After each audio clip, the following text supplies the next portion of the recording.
ఇటీవల ధాన్యం సేకరణ కూడా చాలా బాగా చేస్తున్నారు.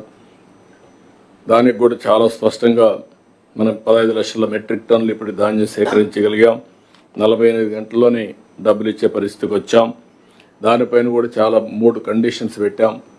ఏదైతే లారీలు లోడింగ్ అన్లోడింగ్ ఎడ జరుగుతూ ఉంది, తేమను బట్టి ఏ విధంగా వాళ్లకు ఎంఎస్పి ఇచ్చారు, అదే సమయంలో 48 అవర్స్లో క్యాష్ వేసారా లేదు చూస్తున్నాం. ఇప్పుడు ఇంప్రూవ్ అయింది. ఇంకొక 10% అక్కడక్కడ కంప్లైంట్స్ ఉన్నాయి. అవి కూడా మనం సార్ట్అవుట్ చేయాల్సిన అవసరం ఉంది. ఇంకొక పక్కన 5 ఏళ్లలో పూర్తిగా నాశనం అయిపోయిన రోడ్లన్నీ ఈరోజు పార్ట్ హోల్ ఫ్రీ రోడ్లుగా ఇచ్చేస్తున్నాం. 860 కోట్ల రూపాయలు ఇచ్చాం. ఇంకొక 500-600 కోట్లు కావాలంటే అది కూడా శాంక్షన్ చేసే పరిస్థితికి వచ్చాం. సంక్రాంతి నాటికి కనీసం R&B రోడ్లన్నీ కూడా గుంతలు లేని రోడ్లుగా తయారు చేయడం మనందరి బాధ్యత. అదైనా పంచాయతీ రాజ్ రోడ్స్ కూడా ఏం చేయాలో చేస్తామని చెప్పి కూడా నేను మీకు తెలియజేస్తున్నా. ఇక్కడ నేను మిమ్మల్ని అందరినీ కోరేది ఏంటంటే, ఒక సిస్టమేటిక్గా collectors conference to collectors conference మీకు అందరికీ ఒక క్లారిటీ రావాల్సిన అవసరం ఉంది. రెండోది, ఇక్కడ ఉండే సీనియర్ అడ్మినిస్ట్రేషన్ మంత్రులు కానీ, ప్రిన్సిపల్ సెక్రటరీస్ కానీ, సెక్రటరీస్ కానీ మీరు క్లియర్ కట్ డైరెక్షన్ ఇచ్చే పరిస్థితి ఉండాల్సిన అవసరం ఉంది.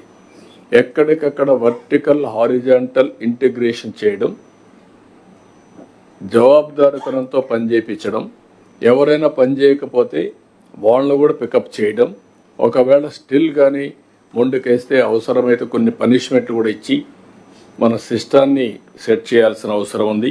ఈ విషయం కూడా మీ అందరినీ కోరుతున్నా. దీనికి కొలమానాలు కూడా ఉన్నాయి. అవి కూడా మనం ఒకసారి ఏ విధంగా చేస్తాం మీకు ఒకసారి చెప్తాను నేను. అందుకే ఇప్పుడు మనం ఒక విజన్ డాక్యుమెంట్ కూడా తీసుకొచ్చాం, విజన్ 2047. నేను 2000లోనే విజన్ 2020 తయారు చేసి అప్పుడు ఎగతాళి చేశారు. ఇప్పుడు అందరూ కూడా కన్విన్స్ అయ్యారు. ఆ విజన్ డాక్యుమెంట్ని మనం అమలు చేయడానికి డే ఆఫ్ టుమారో ఇది చేస్తున్నాం.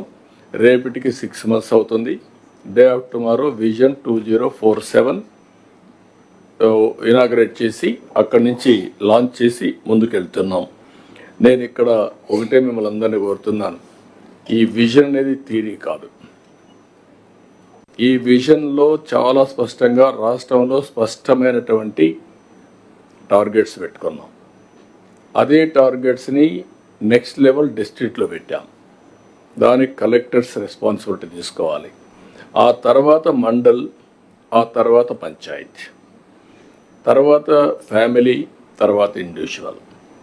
ఈ విజన్ అనేది ప్రతి ఒక్క వ్యక్తి 2047లో నేను ఎక్కడుండాలి, ప్రతి ఒక్క ఫ్యామిలీ నా ఫ్యామిలీ ఎక్కడుండాలి, నా గ్రామం ఎక్కడుండాలి అని ఒక నిర్దిష్టమైనటువంటి ఆలోచనతో ముందుకు పోయే పరిస్థితి రావాల్సిన అవసరం ఉంది. ఇప్పటికే మీరు చూస్తే ఇప్పుడిప్పుడే కొంచెం సెట్ చేస్తున్నాం. GSTP first quarter last time అయితే మీరు చూస్తే 13.5% మనం 14-19 జిఎస్టిపి గ్రోత్ ఉంది. 1% గ్రోత్ రేటు పెంచితే దానివల్ల దగ్గర 15,000 నుంచి 16,000 కోట్ల రూపాయలు రాష్ట్రానికి అదనంగా ఆదాయం వస్తుంది. 3% అంటే దగ్గర 45,000 to 50,000 crores అడిషనల్గా ఇన్కమ్ వచ్చే పరిస్థితి వస్తుంది. అలాంటిది గడిచిన 5 ఏళ్లలో 10.5 తగ్గిపోయింది. అంటే 3% తగ్గింది. 3% అంటే దగ్గర మనకు వచ్చే అవకాశాలు 45 నుంచి 50,000 కోట్ల రూపాయల ఆదాయం తగ్గే పరిస్థితి వచ్చింది. ఇప్పుడు కూడా ఫస్ట్ క్వార్టర్లో మళ్ళా స్టార్ట్ చేశాం. ఫస్ట్ క్వార్టర్లో ఆల్ ఇండియా 9.7 అయితే మంది 9.55 వచ్చింది. సెకండ్ క్వార్టర్కి పికప్ చేశాం. ఆల్ ఇండియా 8 అయితే మంది 8.75 వచ్చింది. అంటే ఈ సంవత్సరం ఆల్ ఇండియా కంటే మనం 0.9 లెస్ దెన్ 1 ఇంకా 1 పెరగాల్సిన అవసరం ఉంది. 0.9 పెంచాం. అంటే రాబోయే రోజుల్లో ఈ సంవత్సరం అరౌండ్ 9% కాడ మనం ల్యాండ్ అయితే 9-10 మధ్యలో, నెక్స్ట్ ఇయర్ నుంచి సింగిల్ డిజిట్ కాకుండా డబుల్ డిజిట్ పోతాం. ఆ తర్వాత మీరు ఒకసారి చూస్తే 15% growth rate for the next 25 years grow కావాల్సిన అవసరం ఉంది. అది మీరందరూ కూడా ప్లాన్ చేసుకోవాల్సింది. 15% గ్రోత్ రేట్ కంటే తగ్గితే ఆ జిల్లాలో ఉండే కలెక్టర్స్ లేకపోతే రాష్ట్రం కూడా మనం రివ్యూ చేసుకొని ముందుకు పోవాల్సిన అవసరం ఉంది. అల్టిమేట్గా విజన్ 2047 హెల్తీ, వెల్తీ, హ్యాపీ, ఈ 3 కాన్సెప్ట్ల పైన మీరు ముందుకు తీసుకుపోవాల్సిన అవసరం ఉంది. ఇంకొక పక్కన 10 ప్రిన్సిపల్స్ పెట్టాం, జీరో పావర్టీ. అందుకే మనం ఎవ్రీ మంత్ పేదల సేవలో అని పెట్టాం. జీరో పావర్టీ, P4 పాలసీ, ఆర్థిక అసమానతలు తగ్గించే విధానం ఏ విధంగా చేయాలో దాని గురించి కూడా మనం మాట్లాడతాం. రెండోది employment, everywhere employment. That is the biggest concern.